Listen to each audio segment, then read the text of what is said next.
El Shaddai, El Shaddai, Allah Maha Kuasa. Dia besar, Dia besar, El Shaddai mulia, El Shaddai, El Shaddai, Allah Maha Kuasa. Berkat-Nya melimpah, El Shaddai.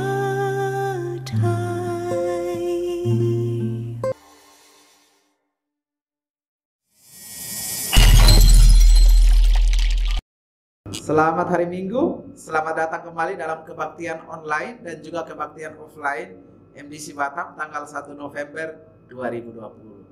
Kita bersyukur kepada Tuhan, hampir 1 bulan kita juga melakukan ibadah secara offline dan semua dapat berjalan dengan baik. Itu semua karena kemurahan dan penyertaan Tuhan. Nah, sebentar setelah kita mendengarkan firman Tuhan, kita akan melakukan perjamuan kudus bersama-sama. Untuk itu, kepada Bapak, Ibu, dan saudara-saudari yang mengikuti ibadah secara online, agar dapat mempersiapkan roti dan anggur di rumah, supaya setelah kita dengarkan firman Tuhan, bersama-sama kita melakukan perjamuan kudus.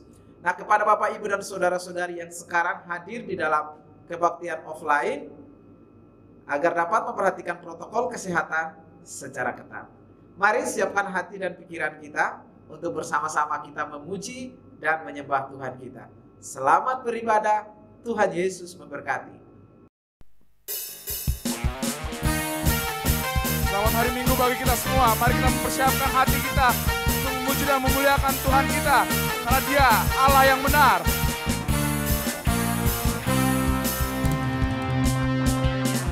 Kau gunung batuku dan Kau kota bentengku, tak akan ku ragu. Kau menjamin hidupku, Kau keselamatanku, dan Kau yang membelaku, tak akan ku takut.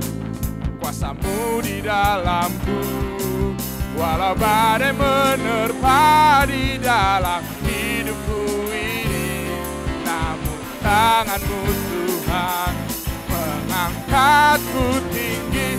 Kau Tuhan yang benar, tak pernah tinggalkan. Dahulu, sekarang, selamanya, janji-Mu tak berubah. Kau Alfa dan Omega, awal dan akhir. Semesta alam memuja Engkau Tuhan yang benar.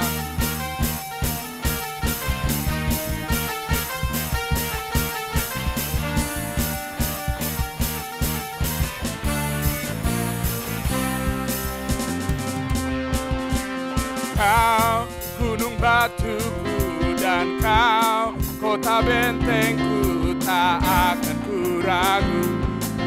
Kau menjamin hidupku, Kau keselamatanku, dan Kau yang membelaku, tak akan ku takut.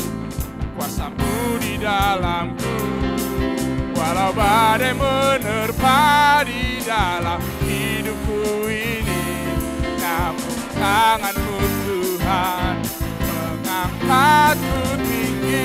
Kau Tuhan yang benar, tak pernah tinggalkan. Dahulu, sekarang, selamanya, janji-Mu tak berubah. Kau Alfa dan Omega, awal dan akhir. Semesta alam memuja Kau Tuhan yang benar.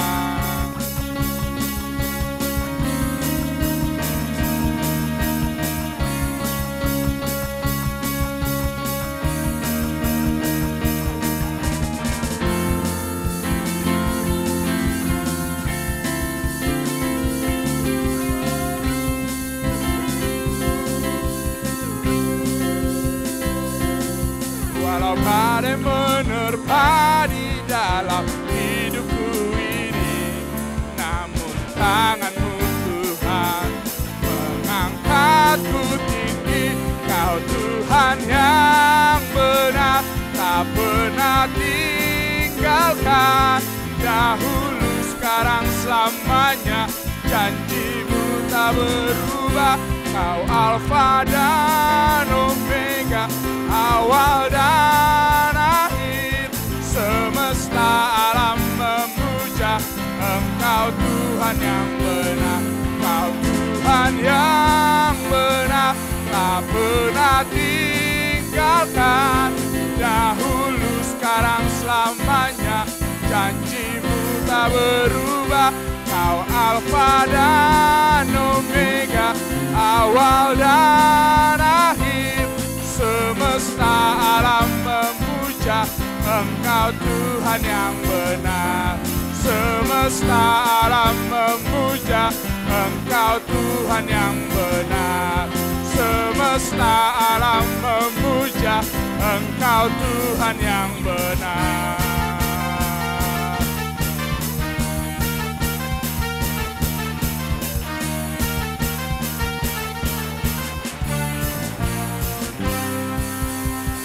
Semesta alam memuja Engkau Tuhan, karena Engkau Allah yang benar.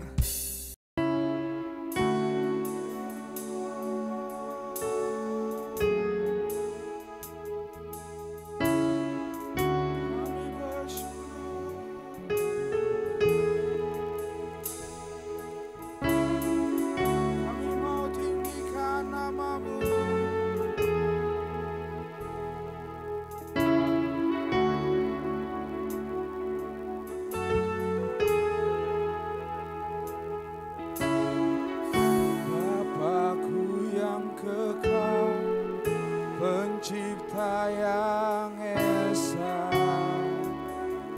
Maha Kuasa, dikandung Roh Kudus, Yesus Kristus datang, Juru Selamatku. Ku percaya Allah Bapa, ku percaya Sang Putra, ku percaya Roh Kudus-Mu, Kau Allah Tritunggal. Ku percaya kebangkitan ada dalam kita. Ku percaya dalam nama Yesus.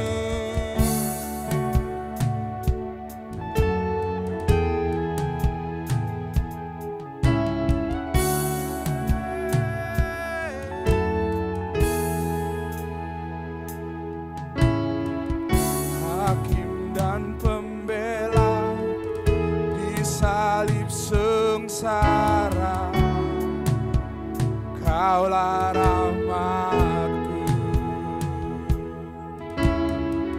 Turun ke dalam gelap yang mulia, bangkit bertata selamanya. Ku percaya Allah Bapa, ku percaya Sang Putra, percaya Roh Kudus-Mu, Kau Allah Tritunggal. Ku percaya kebangkitan ada dalam kita. Ku percaya dalam nama Yesus.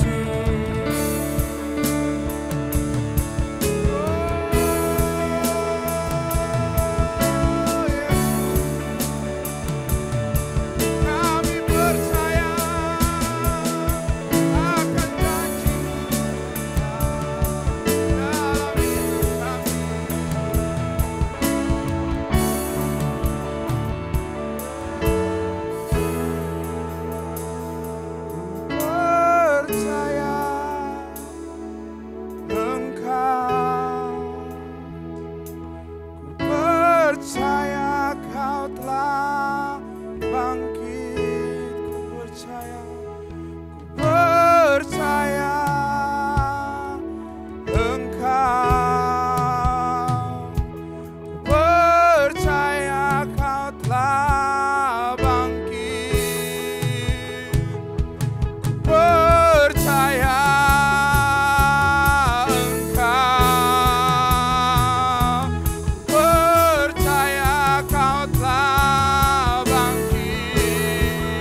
Yesus datang. Ku percaya dalam nama Yesus.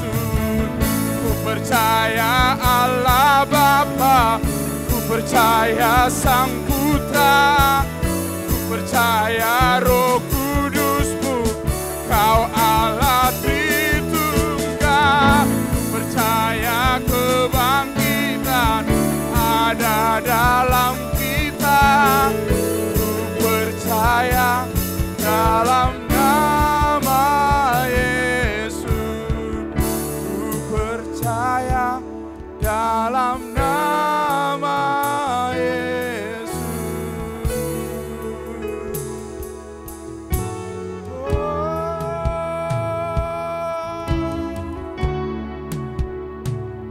Kami percaya Tuhan,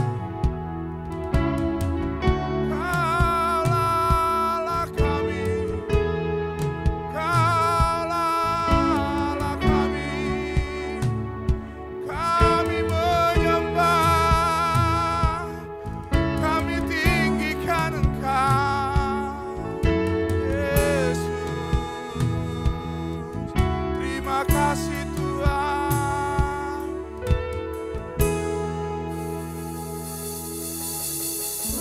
Ku percaya hidup kekal, lahirnya anak darah, orang kudus bersekutu, gereja yang kudus.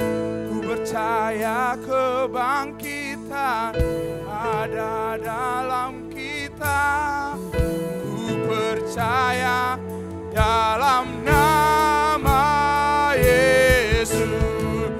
Ku percaya Allah Bapa, ku percaya Sang Putra, ku percaya Roh Kudus-Mu, Kau Allah Tritunggal. Ku percaya kebangkitan ada dalam kita. Ku percaya dalam nama Yesus. Ku percaya dalam nama Yesus.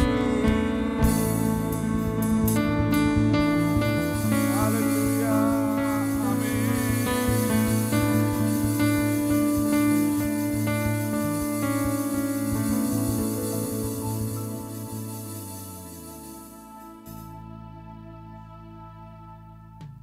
Sepanjang bulan November ini, saya mengajak kita untuk mempelajari kisah Yesus meneduhkan badai yang tercatat di dalam Injil Markus pasal 4 ayat 35 sampai dengan ayatnya ke-41. Dari kisah ini kita akan mengambil tema bulanan kita, yaitu Why are you so afraid? Mengapa kamu begitu takut? Tema ini diambil dari Markus pasal 4 ayatnya ke-40. Di dalam terjemahan NIV, di situ Yesus mengajukan satu pertanyaan kepada para murid, yaitu Why are you so afraid? Mengapa kamu begitu takut? Pertanyaan Yesus ini muncul di latar belakangi oleh peristiwa angin sakal yang baru saja hendak menenggelamkan perahu yang Yesus dan murid-murid gunakan pada saat itu. Dan kita semua tahu ceritanya, bukan? Perahu mereka tidak jadi tenggelam karena Yesus ada di situ. Yesus melakukan mujizat. Yesus berdiri dan menghardik angin, dan danau itu kemudian menjadi teduh dan kapal mereka tidak jadi tenggelam. Dan saya pikir apa yang disampaikan melalui kisah ini sangat menginspirasi kita, sangat menolong kita. Kita akan banyak belajar dari kisah ini yang memampukan kita untuk melewati setiap badai-badai kehidupan yang kita temui dalam kehidupan ini. Sekarang kita sudah ada di bulan November, artinya sisa 2 bulan lagi kita akan mengakhiri tahun 2020. Saya percaya bahwa pelajaran yang kita dapatkan dari kisah Yesus meneduhkan badai ini akan menolong kita untuk mengakhiri tahun 2020 dengan kemenangan, menyambut tahun baru 2021 dan mengakhiri kehidupan selama Tuhan masih izinkan kita di dalam kemenangan. Nah, sebelum kita belajar firman Tuhan, saya mengajak kita semua untuk terlebih dahulu satukan hati dan kita menghadap Tuhan di dalam doa. Mari kita berdoa. Allah Bapa kami yang dalam kerajaan sorga, kami bersyukur untuk hari yang baik, waktu yang boleh Tuhan berikan kepada kami saat ini untuk belajar firman-Mu. Roh Kudus menolong kami semua untuk dapat mengerti dengan baik pelajaran-pelajaran yang akan kami dapatkan dari kebenaran firman Tuhan ini, sehingga menolong kami untuk dapat memilih, membuat, melangkah di dalam kemenangan bersama dengan Tuhan. Kami tahu keputusan mana yang harus kami buat, pilihan mana yang harus kami pilih, supaya kehidupan kami ini tidak sia-sia. Hanya dalam nama Tuhan Yesus kami sudah berdoa. Amin, amin, amin. Nah, saya beri tema hari ini adalah menyikapi badai dengan perspektif firman Tuhan. Menyikapi badai dengan perspektif firman Tuhan. Saya harap Bapak, Ibu, dan Saudara-saudari sudah siap dengan catatan, sehingga Anda dapat mencatat pesan-pesan firman Tuhan yang Anda dengarkan melalui khotbah ini. Well, mari kita mulai dengan membaca Markus pasal 4 ayat 35 sampai dengan 41. Pada hari itu, waktu hari sudah petang, Yesus berkata kepada mereka, maksudnya kepada murid-muridnya, "Marilah kita bertolak ke seberang." Mereka meninggalkan orang banyak itu lalu bertolak dan membawa Yesus beserta dengan mereka dalam perahu di mana Yesus telah duduk, dan perahu-perahu lain juga menyertai Dia. Lalu mengamuklah taufan yang sangat dahsyat dan ombak menyembur masuk ke dalam perahu, sehingga perahu itu mulai penuh dengan air. Pada waktu itu Yesus sedang tidur di gurita di sebuah tilam. Maka murid-muridnya membangunkan Dia dan berkata kepadanya, "Guru, Engkau tidak peduli kalau kita binasa?" Ia pun bangun, menghardik angin itu dan berkata kepada danau itu, "Diam, tenanglah." Lalu angin itu reda dan danau itu menjadi teduh sekali. Lalu Ia berkata kepada mereka, "Mengapa kamu begitu takut? Mengapa kamu tidak percaya?" Mereka menjadi sangat takut dan berkata seorang kepada yang lain, "Siapa gerangan orang ini sehingga angin dan danau pun taat kepadanya?" Ketakutan adalah suatu tanggapan atau respon manusia terhadap ancaman yang datang dalam kehidupan mereka. Ketakutan adalah tanggapan atau respon kita terhadap ancaman yang datang ke dalam kehidupan kita. Contoh, suatu ketika Bapak, Ibu, dan Saudara-saudari menyetir mobil atau mengendarai motor, tiba-tiba saja rem daripada mobil atau motor yang Bapak Ibu kendarai tidak berfungsi. Saya duga pada saat itu perasaan takut mulai bergelora dalam dada kita. Atau contoh yang lain, suatu saat misalkan Bapak, Ibu, dan Saudara-saudari ingin pergi ke luar kota dan menggunakan pesawat. Di dalam penerbangan, tiba-tiba pesawat yang kita gunakan ini mengalami turbulensi yang sangat hebat karena cuaca buruk. Pesawatnya naik, kemudian turun, naik, turun. Pada saat bersamaan saya duga semua kita akan berteriak karena ketakutan. Dan ketakutan ini merupakan respon terhadap ancaman yang datang. Karena kita takut, ini pesawat kalau jatuh, habislah hidup saya, tamatlah riwayat hidup saya. Nah, ketakutan seperti itu juga yang dialami oleh para murid ketika mereka bersama dengan Yesus untuk pergi ke seberang danau. Di tengah perjalanan ada badai yang kemudian bikin para murid ketakutan, kelabakan mereka. Mereka takut karena sebentar lagi mereka akan binasa, mereka akan mati karena badai yang begitu hebat. Nah, hari ini Bapak, Ibu, dan Saudara-saudari, saya ingin memperkenalkan kepada kita satu kata dalam bahasa Yunani, yaitu kata deilos. Kata deilos ini adalah kata yang digunakan oleh Markus di dalam Markus pasal 4 ayat 40 untuk menulis kata pertanyaan Yesus yang, "Mengapa kamu takut?" Nah, kata deilos ini memiliki arti yaitu mudah merasa takut. Mudah merasa takut. Nah, Yesus di sini mengajukan pertanyaan kepada para murid, mengapa kamu takut? Yesus sedang menantang perasaan para murid. Yesus sedang meng-counter perasaan para murid yang pada saat itu ketakutan menghadapi badai yang besar yang mau menenggelamkan kapal mereka. Dan Yesus berkata kepada murid-murid dengan kalimat kata deilos ini. Dia berkata, mengapa kamu begitu takut? Mengapa kamu mudah merasa takut? Nah, menurut saya wajar saja bila para murid mudah takut atau deilos. Wajar kalau bila para murid kemudian merasa takut, merasa mudah untuk takut. Karena badai yang mereka hadapi bukan badai biasa. Sama halnya seperti yang tadi saya bilang, contoh pesawat. Pada saat kita dalam penerbangan, tiba-tiba pesawat kita mengalami turbulensi yang hebat. Wajar bila kita menjadi takut atau deilos, mudah merasa takut. Tetapi yang menarik di sini, Yesus meng-counter perasaan mudah takut ini. Yesus menantang perasaan yang deilos ini. Ada apa sebenarnya?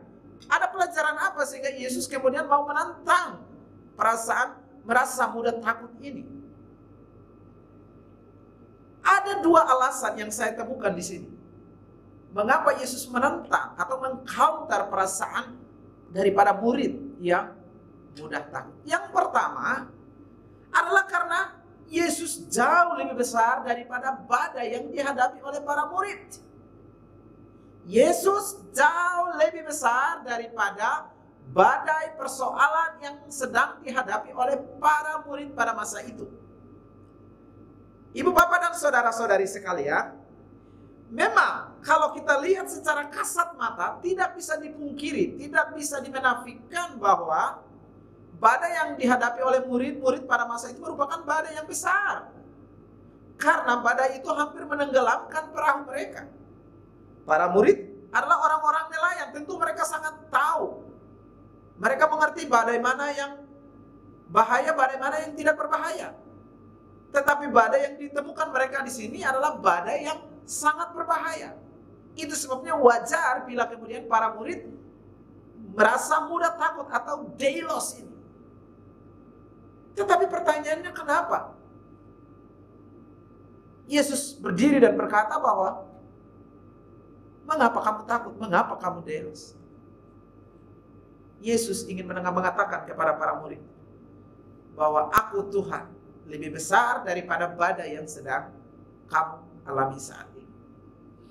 Memang badai ini besar, tetapi aku Tuhan lebih besar daripada badai itu. Mengapa kamu takut? Itu maksudnya. Kepada Anda yang sekarang dengarkan uraian khotbah ini, saya tidak tahu badai apa yang sekarang sedang Anda hadapi. Badai apa yang sekarang sedang menghantui kehidupan Anda? Badai apa yang sekarang sedang mau menenggelamkan kapal Anda? Ini yang harus Anda tahu. Bahwa Yesus lebih besar daripada badai yang sedang Anda alami saat ini. Yesus lebih besar daripada setiap badai itu. Dan jangan takut. Jangan deilos. Jangan merasa mudah takut. Lihatlah kepada Yesus. Dia jauh lebih besar. Dia jauh lebih besar dari setiap persoalan badai yang kita hadapi hari-hari ini. Tentu musim yang sekarang kita lalui tidak mudah bukan. Dalam musim pandemi, tidak sedikit orang yang hidup dalam ketakutan. Dan kalau sekarang Anda adalah termasuk orang yang sedang diintimidasi oleh rasa takut. Anda yang sekarang merasa bahwa kehidupan Anda sedang dikerumuni oleh ombak besar yang akan menenggelamkan diri Anda. This is a good news for you. Bahwa Yesus yang engkau sembah adalah pribadi yang lebih besar daripada yang kau hadapi saat ini. Fokuskan perhatianmu kepada Yesus. Seperti apa yang dilakukan para murid. Ketika badai itu datang, mereka lari kepada Yesus, meminta pertolongan. Dan saya ingin beritahu, di dalam Yesus, engkau akan menemukan pertolongan yang tepat. Engkau akan menemukan solusi terhadap badai yang sedang menghantui kehidupanmu. Alasan yang kedua, mengapa Yesus berkata bahwa jangan merasa mudah takut? Karena delos atau perasaan mudah takut ini merupakan tanda bahwa seseorang itu kurang percaya terhadap Tuhan. Matius 8 ayat 23. Atau ketidakpercayaan, Markus 4 ayat 40. Atau orang yang penakut dalam Wahyu pasal 21 ayat 8. Jadi delos, perasaan mudah takut merupakan tanda bahwa kita tidak percaya akan perlindungan Tuhan. Jadi ketidakpercayaan terhadap perlindungan Tuhan itu menyebabkan orang merasa mudah takut ketika dia bertemu dengan badai. Dan orang yang delos merasa mudah takut bukan merupakan bagian dalam kerajaan Allah. Sebab di dalam kerajaan Allah tidak ada delos, tidak ada perasaan mudah takut. Yang ada di dalam kerajaan adalah kebenaran, damai sejahtera, dan sukacita oleh Roh Kudus. Sebagaimana yang digambarkan di dalam Roma pasal 14 ayat 17. Dan di dalam Wahyu pasal 21 ayat 6 sampai 8 memberitahu kita, menjelaskan kepada kita bahwa delos atau orang-orang yang mudah takut, orang-orang yang tidak percaya, mereka tidak mendapat bagian di dalam kerajaan Allah. Mari baca ayat ini, Wahyu pasal 21 ayat 6 sampai 8. Firman-Nya lagi kepadaku, semuanya telah terjadi. Aku adalah Alfa dan Omega, yang awal dan yang akhir. Orang yang haus akan kuberi minum dengan cuma-cuma dari mata air kehidupan. Barang siapa menang, ia akan memperoleh semuanya ini. Dan aku akan menjadi Allahnya, dan ia akan menjadi anakku. Tetapi orang-orang penakut, perhatikan ayat 8. Tetapi orang-orang penakut, delos, orang-orang yang tidak percaya, mereka tidak mendapat bagian di dalam kerajaan Allah. Mereka tidak dapat menjadi anak daripada Allah. Mereka tidak dapat meminum air yang diberikan secara cuma-cuma, air kehidupan itu.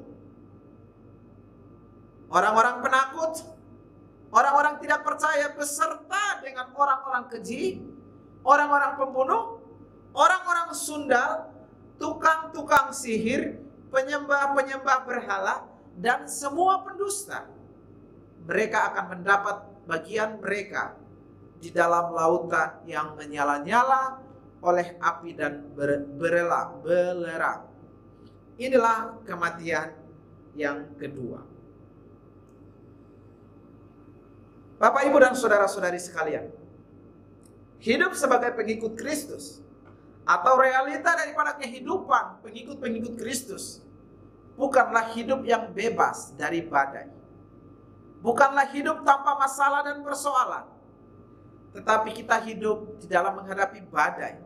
Seperti yang dialami oleh para murid tadi, sebagaimana yang tercatat di dalam Markus pasal 4 ayat 35 sampai 37. Saya ingin baca ayat itu sekali lagi buat kita semua. Markus pasal 4 ayat 36 sampai 35 sampai 37. Di sana dikatakan, pada hari itu, waktu hari sudah petang, Yesus berkata kepada mereka, marilah kita bertolak ke seberang. Perhatikan kata ini. Yang mengajak para murid adalah Yesus sendiri. Yesus yang memanggil mereka, ayo kita bertolak ke seberang. Kemudian mereka meninggalkan orang banyak itu lalu bertolak dan membawa Yesus beserta dengan mereka dalam perahu di mana Yesus telah duduk, dan perahu-perahu lain juga menyertainya. Perhatikan ayat 37. Apa yang terjadi? Lalu mengamuklah taufan yang sangat dahsyat dan ombak menyembur masuk ke dalam perahu, sehingga perahu itu mulai penuh dengan air. Ini menggambarkan, memberitahu kita bahwa hidup sebagai orang percaya, pengikut Tuhan, bukan berarti hidup bebas dari tantangan. Para murid menghadapi badai ketika mereka mengikuti Tuhan. Dan badai ancaman yang datang dialami oleh para murid membuat mereka menjadi takut. Membuat mereka ketakutan. Karena badai itu sangat besar. Artinya bahwa walaupun kita hidup menuruti kehendak Tuhan, bukan berarti kita bebas daripada tantangan dan persoalan. Itu sebabnya jangan merasa bahwa saya kan orang Kristen, kenapa kok saya menghadapi badai yang ini? Kok dia kok bukan orang Kristen, kok dia tidak menghadapi badai itu? Kenapa kok saya rajin di gereja, kok masalah saya tidak pernah selesai? Saya rajin beri perpuluhan, rajin kasih persembahan, mudah tolong orang. Tiap hari baca Alkitab, kok masalah tidak kunjung selesai? Ingat, pada murid pun pada masa itu yang hidup dengan Yesus saja mengalami badai. Sekali lagi, hidup mengikuti kehendak Tuhan atau sebagai pengikut Kristus bukan berarti hidup tanpa masalah. Halo. Perlu digarisbawahi ini. Hidup sebagai pengikut Tuhan bukan berarti hidup tanpa masalah. Hidup menghadapi masalah. Dan terkadang badai, ancaman, masalah yang datang membuat kita ketakutan seperti yang dialami oleh para murid. Badai masalah yang datang membuat kita deilos, merasa mudah takut seperti juga yang dialami oleh para murid. Nah, disinilah pentingnya untuk kita memiliki perspektif yang benar terhadap badai. Perspektif yang benar tentang badai. Perspektif yang benar ini menolong kita untuk tidak mudah merasa takut ketika berhadapan dengan badai-badai kehidupan itu. Perspektif yang benar berdasarkan kebenaran firman Tuhan akan menolong Anda dan saya, kita semua, untuk tidak merasa mudah takut atau delos ketika berhadapan atau mengalami badai yang datang dalam kehidupan kita. Nah, saya ingin membagikan beberapa langkah-langkah praktis untuk kita menyikapi badai berdasarkan perspektif yang benar. Yaitu, yang pertama adalah pandanglah badai sebagai ujian terhadap iman kita. Langkah yang pertama pada saat kita menghadapi badai adalah pandanglah badai sebagai suatu bentuk ujian terhadap iman kita. Bapak, Ibu, dan saudara-saudari, di dalam Injil Matius pasal 7 ayat 24 sampai 27, di sana memberikan kepada kita ilustrasi perumpamaan tentang dua orang yang membangun rumah. Orang yang satu membangun rumahnya dengan fondasi batu. Sementara orang yang satu membangun rumahnya dengan fondasi pasir. Nah, untuk mengetahui kedua rumah ini mana yang batu dan mana yang pasir, itu perlu diuji. Di dalam perumpamaan itu Tuhan Yesus berkata bahwa ketika badai datang, banjir datang, angin datang, yang bangun di atas fondasi batu ini akan tetap kokoh, sementara yang bangun di atas pasir ini akan hancur, porak-poranda, akan rapuh, akan runtuh. Nah, coba bayangkan, semisalkan tidak ada banjir, tidak ada hujan, tidak ada badai yang datang. Bagaimana kita tahu bahwa rumah yang ini bangun di atas fondasi batu, sementara ini di atas pasir? Kita tidak akan pernah tahu. Iya dong. Terus yang kedua, kasihan mereka yang udah berusaha membangun rumahnya di atas batu. Dia kan capek-capek, nggak ada gunanya. Sementara yang di pasir, enak-enak saja dia. Rumahnya tetap kokoh berdiri. Tujuan daripada banjir, badai itu datang untuk menguji mereka yang benar-benar kokoh di atas batu sama yang bangunnya di atas pasir.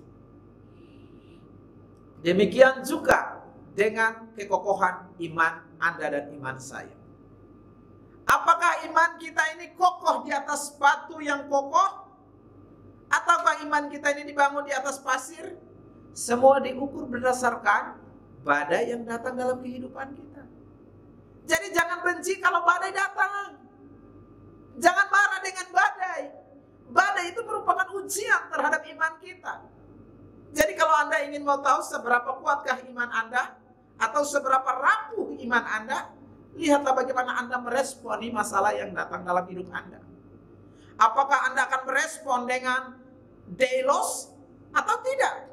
Kalau Anda merespon dengan deilos, berarti Anda orang yang sedang rapuh.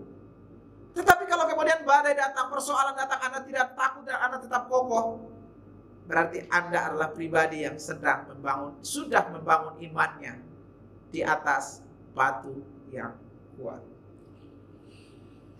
Mereka yang membangun iman dengan fondasi pasir pasti akan delos, merasa mudah takut ketika berhadapan dengan badai. Tetapi mereka yang membangun rumah di atas fondasi batu yang kokoh, dia tidak delos karena dia tidak takut. Karena fondasinya dibangun di atas batu karang yang teguh, yang akan membuat dia kuat tahan terhadap badai yang datang dalam kehidupan. Di dalam 1 Petrus pasal 1 ayat 6 sampai 7 dalam terjemahan bahasa Indonesia masa kini, kita dikasih nasihat agar bersukacita pada saat kita menghadapi badai. Petrus menasihatkan kita untuk bersukacitalah ketika bertemu dengan badai, cobaan, karena itu semua merupakan ujian. 1 Petrus pasal 1 ayat 6 sampai 7 dalam terjemahan bahasa Indonesia masa kini ditulis demikian. Karena itu hendaklah kalian bersuka hati, meskipun sekarang untuk sementara waktu kalian harus menjadi sedih karena kalian mengalami bermacam-macam cobaan. Ayat 7 tujuannya ialah untuk membuktikan apakah kalian sungguh-sungguh percaya kepada Tuhan atau tidak. Emas yang dapat rusak pun diuji dengan api. Nah, iman kalian adalah lebih berharga dari emas. Jadi harus diuji juga supaya menjadi teguh. Dan dengan demikian kalian akan dipuji dan dihormati serta ditinggikan pada hari Yesus Kristus datang kembali. Langkah yang kedua adalah berhenti untuk meratapi diri. Meratap untuk sementara adalah hal yang wajar, karena itu merupakan bagian daripada proses penyembuhan.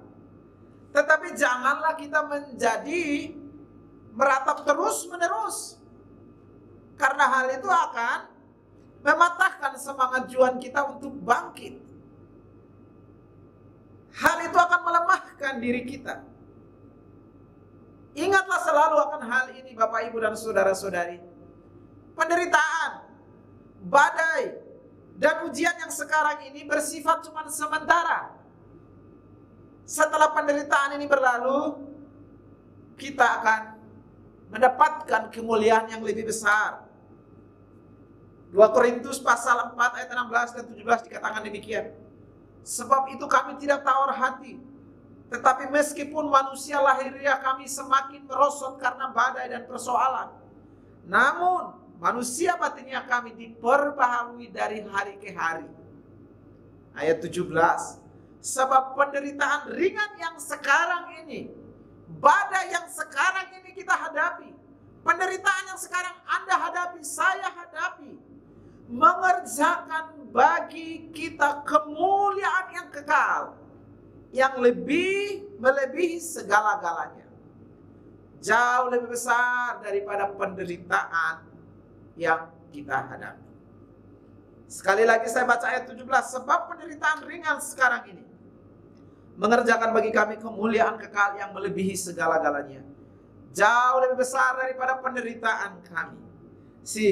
Jangan meratapi nasib, tetapi lihatlah apa yang Tuhan lakukan untuk masa depan, yaitu kemuliaan kekal yang jauh melebihi penderitaan-penderitaan yang Anda dan saya kita alami hari-hari ini. Jadi tetaplah memandang kepada Tuhan, jangan meratapi diri. Langkah yang ketiga adalah teruslah memandang kepada Tuhan. teruslah pandang kepada Dia.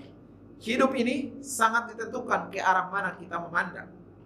Karena hal itu menentukan bagaimana cara kita berpikir. Jika kita fokus kepada persoalan dan badai, maka kita akan diintimidasi oleh ketakutan, kita akan merasa delos. Tetapi kalau kemudian kita fokuskan pandangan kita kepada Yesus, Sang Guru Agung itu, batu karang yang teguh itu, Tuhan itu, Dia akan menolong kita. Dan kita tidak akan diintimidasi oleh badai persoalan yang sedang kita hadapi. Sebentar Bapak Ibu Saudara-saudari, kita akan melakukan perjamuan kudus, mengingat akan kasih dan pengorbanan Tuhan dalam hidup kita. Bersyukurlah kepada Dia, pandanglah terus kepada Dia. Ingat bahwa Yesus lebih besar daripada setiap badai yang Anda hadapi hari-hari ini. Yesus lebih besar daripada pergumulan keuangan Anda. Yesus lebih besar daripada kegalauan Anda di dalam mencari pekerjaan, membangun bisnis. Dia adalah pribadi yang lebih besar, dan di dalam Tuhan engkau mendapatkan jawaban, jalan keluar terhadap persoalanmu. Di dalam Tuhan setiap badai persoalan yang datang akan diteduhkan. Karena Tuhan lebih hebat, lebih kuat daripada semua badai yang ada. Tuhan Yesus memberkati. Ya, mari kita sama-sama melakukan perjamuan kudus untuk mengingat akan kasih Tuhan Yesus yang dahsyat dan luar biasa. Saudara yang sudah mempersiapkan roti dan anggur bisa ambil rotinya di tangan saudara. Dan firman Tuhan yang disampaikan bahwa sebab apa yang aku teruskan kepadamu, yaitu bahwa Tuhan Yesus pada malam Dia mau diserahkan, berkata, mengambil roti dan mengucap syukur atasnya, dan Dia berpecah-pecahkan roti itu, dan Dia berkata bahwa inilah tubuhku yang dipersembahkan bagimu. Perbuatlah ini untuk memperingati akan aku. Saudara, kita memperingati akan tubuh Kristus yang telah dipecah-pecahkan, yang telah dicambuk, yang telah dilukai bagi kita semua. Sehingga surat Petrus berkata, oleh bilur-bilurnya kau mengalami kesembuhan. Sehingga saudara sebelum makan, saudara boleh berdoa, yang mana yang sakit, imani bahwa bilur-bilur Yesus telah menyembuhkan kita. Mari kita makan bersama-sama di dalam nama Tuhan Yesus Kristus.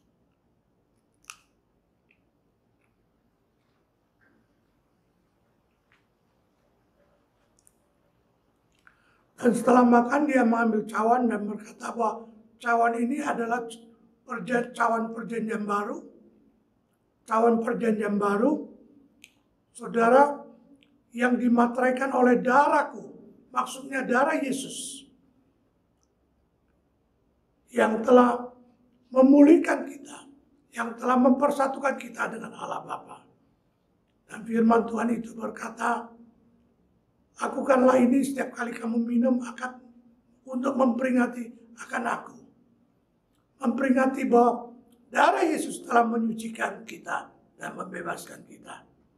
Mari kita minum bersama-sama di dalam nama Tuhan Yesus Kristus.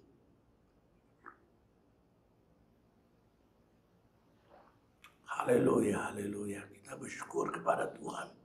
Karena Tuhan baik, Dia telah berkorban bagi kita, Dia telah menebus kita di kayu salib dengan darahnya yang tercurah, sehingga kita bisa menjadi suci dan menjadi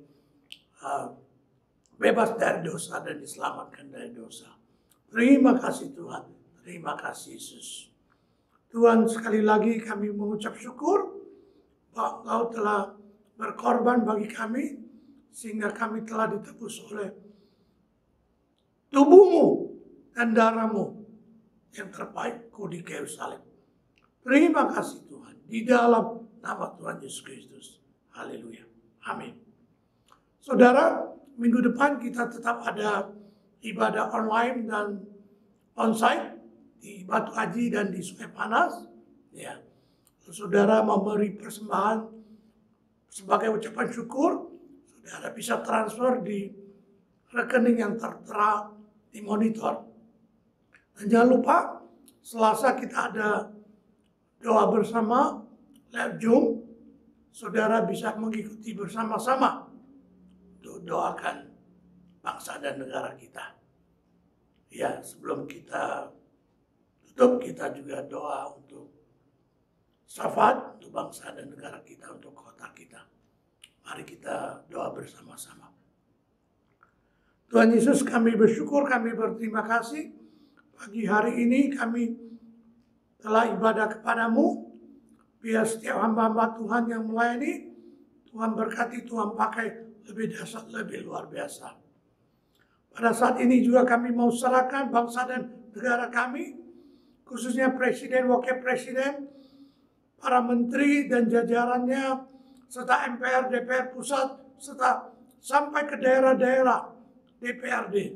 Begitu juga para gubernur, para bupati, pada wali kota, bahkan camat, lurah, RT, RW, semuanya boleh melakukan tugasnya dengan hati yang takut akan Tuhan, dengan hikmat marifat dari Tuhan, sehingga Indonesia ini boleh keluar dari krisis ekonomi dan krisis apapun juga, sehingga seluruh Indonesia masyarakat boleh dalam keadaan sehat walafiat dan disembuhkan dari segala sakit penyakit, khususnya disembuhkan dari sakit virus corona ini.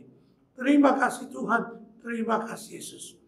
Sebentar kami mau lanjutkan aktivitas kami, biar Tuhan menyertai kami dan Tuhan bersama-sama kami. Mari kita terima berkat dari Tuhan.